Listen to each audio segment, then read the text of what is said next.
All right, welcome fellow Africans. This is on your digital media. My name is Paul Lingua, and today I came your way with something that is trending in the international media and then on social media as well. What is it about? I know you'll be wondering. Yeah, so quick one. There is this government official in one of the African countries which is actually making waves, okay, for a reason that he has been arrested, and for that matter, upon checks, okay, on his computer, they have found over 400 sex tapes, and that involves him and other women, and that's people's wives. So these are many more coming your way. Before I actually take you deep into the story, I expect that all Africans should gather here for this very important message, or to hear this message.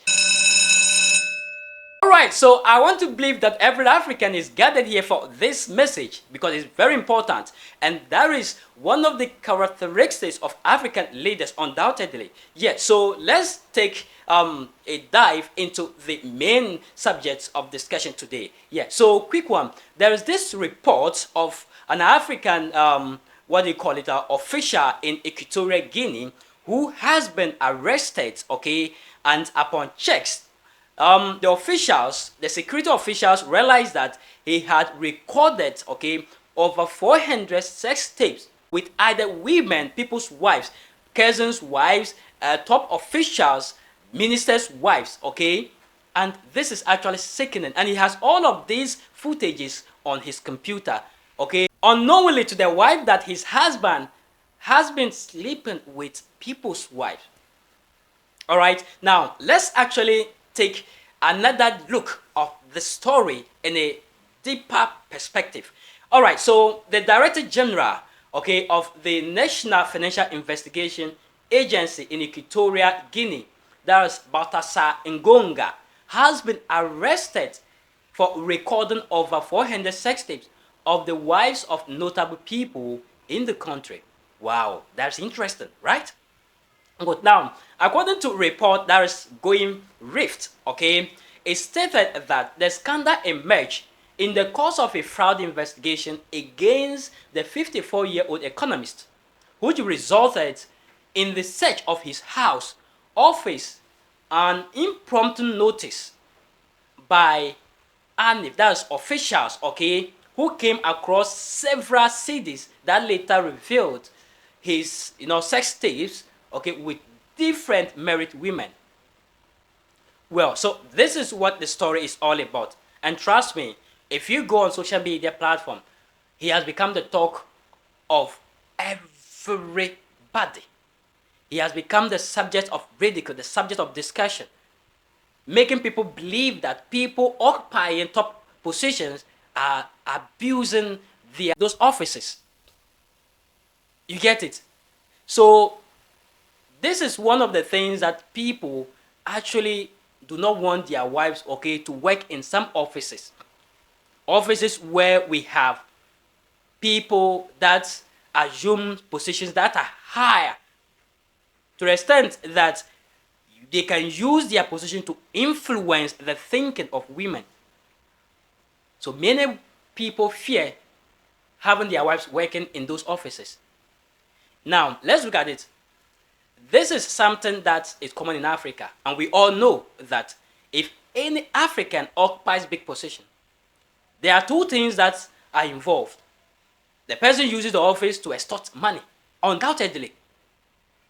Use it to make money for himself and the family. Corruption everywhere. And then also for women. Now, if our leaders are actually put there, okay, to see the growth of the country, and they turn out to be doing some of these things, what become of we the citizens? It means that our labor is in vain. We putting the government in power, and government having these officials put over there, okay, has not yielded anything beneficial to us and then the country. And this is sickening. Imagine giving the government the nod, and government tends to put someone in a position, and the person comes back to take your wife. What will you, see this as?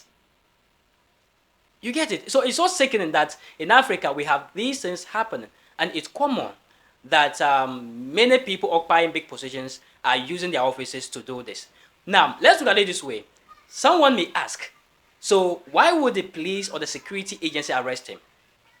We have code of conduct and ethics, okay, governing every institution.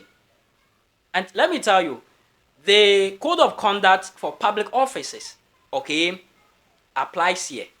And per the report that is available, the vice president of Equatorial Guinea is saying that, in fact, he has actually breached the what do you call it, the ethical laws of the public office, and it's something that they will not turn a blind eye on. They will have to take him on and make sure that he faces the law. Now, why is it that in Africa this is a common? It's common because people are not enlightened enough to reject offers like this and then to make cases against them. This is our problem. And if this continues, Africa will continue to be where it is. There wouldn't be progress. People's wives will be, harassed, used, and even recorded. And what even is shocking is that he recorded these videos, okay, with the consent of these ladies captured in it. Isn't that baffling? So what could possibly be the reason for these ladies agreeing to his offer? Is it that he used money, power, or maybe promises to give them positions or what? Well, we cannot tell. And the dew of the day has crept upon our thoughts, and nature must obey its necessity. This is where we draw the curtains on today's episode. Until we meet again in our next video, if you are new to this, kindly subscribe and turn on the notification bell. This is Inside Africa on Onuya Digital Media. My name is Paul Lingua. This and many more coming your way.